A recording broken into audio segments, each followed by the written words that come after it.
I'm talking about making a promise to yourself. So if you say, I'm gonna go work out at this time, keep that promise. I'm gonna eat this kind of food, keep that promise. I'm gonna eliminate social media, keep that promise. I'm gonna eliminate these negative people, keep that promise. And when you start making promises, small, tiny promises that seem insignificant right now, but over time stack up and build massive confidence, that's what you're doing. Because your confidence is really your reputation with yourself. What's most real might be what's there when the times are hardest. That's a different concept than, the material is what's real. It's like, no, what's real is what sustains you through the worst catastrophe. We just put things off over and over and over again. Why? Because we haven't accepted it. We don't feel deserving. We don't feel that we're good enough. So we sabotage ourselves by not ever taking care of business. We get real busy doing a lot of things. Well, we don't have any time. Because there's people in the world that have skills and strength and talent that I will never have. All have limitations. Does that mean that I quit? Of course not. I'm gonna try to be the best that I can be.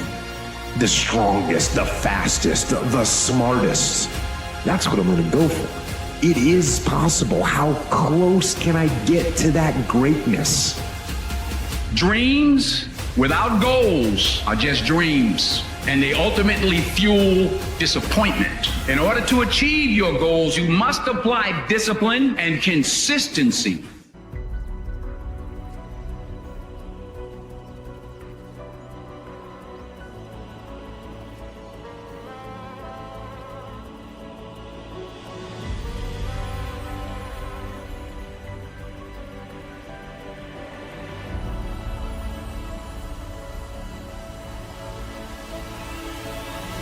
The road to sustained happiness is through disciplining your behavior.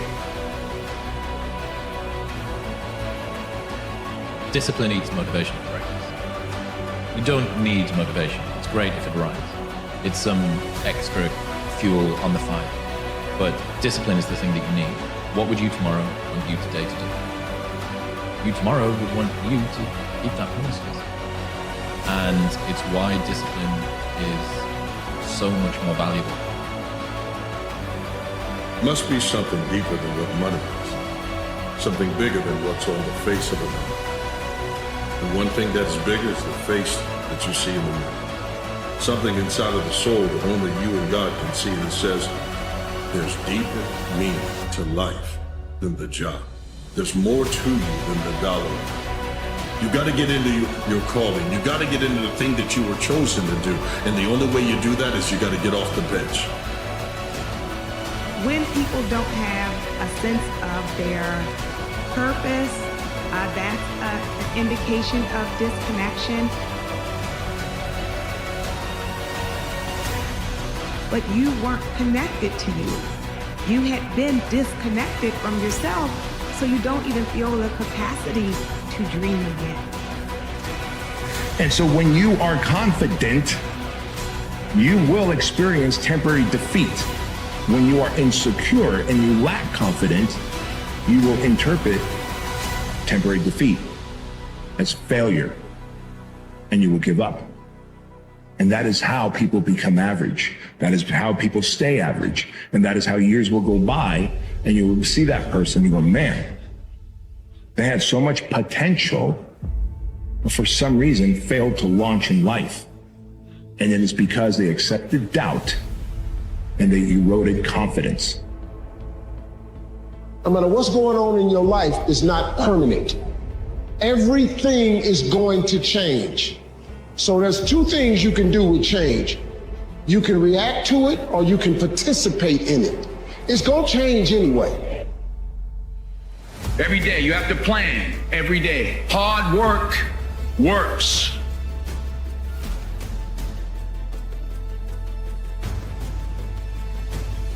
Sometimes bad things happen to good people. I don't know why. Life is not fair. And that is the reality. So what do? Are you going to get angry, frustrated? Are you going to lash out at people? Who are you going to lash out at? Are you going to start going down the spiral of negativity? Are you going to let the horrible situation dictate the way you feel and the way you handle it? Or are you going to lead? Are you going to face this issue with courage and resolution? I say lead. Lead. Step up. Be the one who people look to. Absorb the impact and the negativity. Draw fire. There's more to you than a person that can pay bills. There's someone there that can turn the world around. You can be the difference maker. You can set an atmosphere. You're an entire vibe all by yourself. But the only way that you become that vibe, the only way that you become that difference maker, is that you get out of the dead ends. One road you make, the others are for those that trail after you. If you wake up in the morning, you start having negative thoughts. Man, this ain't my day. I woke up on the wrong side of the bed. I'm tripping, I just don't feel myself. In the middle of the day, if you feel yourself doing that, stop. Just stop for a second.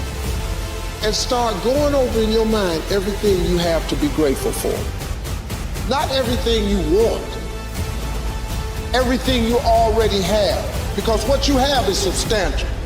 You just haven't gone over the list and taken inventory in a long time. But the fact that you can walk, that's a blessing. The fact that you woke up, that's another blessing. The fact that you can see, think, reason, that's another blessing. I could give you 50 things you ought to be grateful for right now. I don't even know you. Start coating your mind with gratitude. It'll change everything for you. There is no one stepping in, coming down the aisle to play that for you. No one can make the decisions for you as a shot caller, as a leader, but you. You have to be confident. But you can't be confident if you haven't put in the work. Confidence comes from the fact that you've gone through so many scenarios by yourself so that when it's asked to be done in public, you can be confident because it's not part of your preparation. You are already the prepared. Lazy people do a little work and think they should be winning, but winners work as hard as possible and still worry if they're being lazy. He who says he can and he who says he can't are both usually right.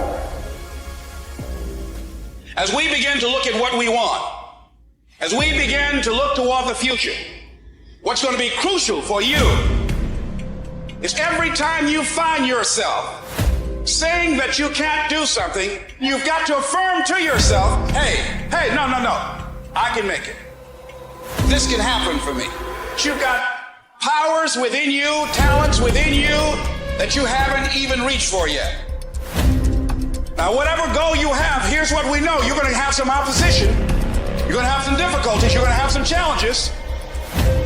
Long journey, long dark night. But when you hold on to your dream, don't let anybody kill it in you. Just hold on to that dream. When it doesn't make sense to anybody, including you sometimes, just hold on.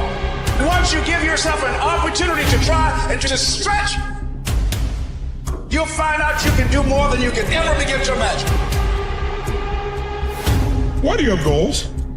Is it to get the goals? You get the goal, how many have gotten the goal, and after you achieved it, you went, is this all there is? That's worse than failing, isn't it? Because most of you, if you fail, you're driven, right? You'll dust yourself up, get up, and go for it again. You're going to get there. So I want you to understand something. The purpose of life is not to get your goals. The purpose of life is who you become to achieve your goals. Stop doing the things that you know are wrong that you could stop doing.